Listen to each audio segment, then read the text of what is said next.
So this is a good friend of mine. This is Freeman, and he's going to blow your mind.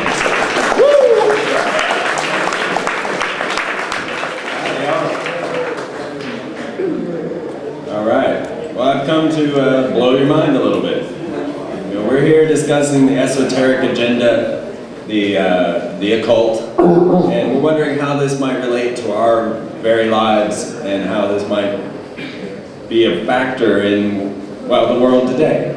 And what I found was that the occult absolutely has much to do with what is going on planet Earth, and it's going to be much stranger than you think.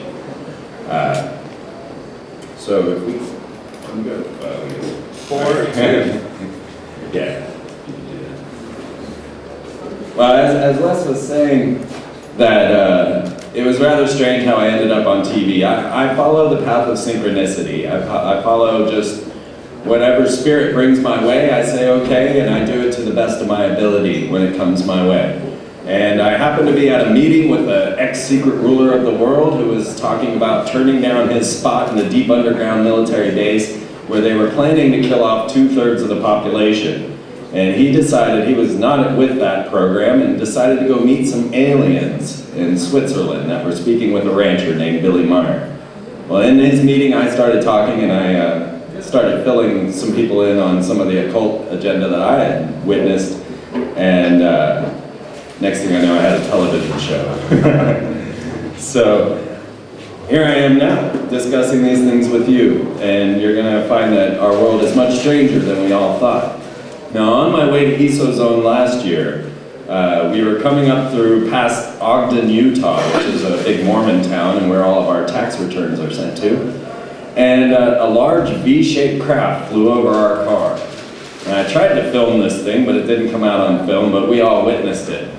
And this is when we started to realize that life is just stranger than we think. Now, as I started to look into the agenda of our leaders, the people guiding this world, I kept coming back to ancient Atlantis and the beliefs of the merfolk and fish people.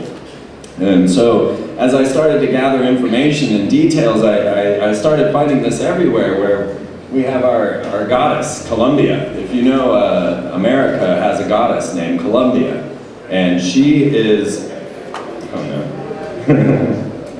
computer malfunction.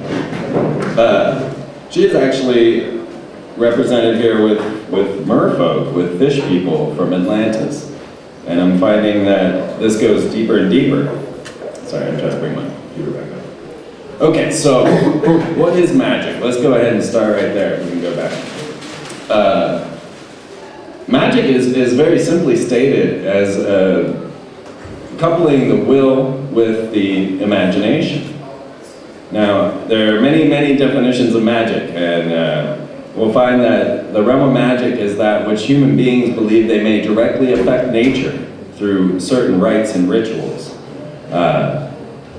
Magic is the effect of causing change in consciousness. So much of what magicians will do is to set up a belief and set up different archetypal forces so that you can bring yourself into this particular consciousness and then therefore enact change on planet Earth.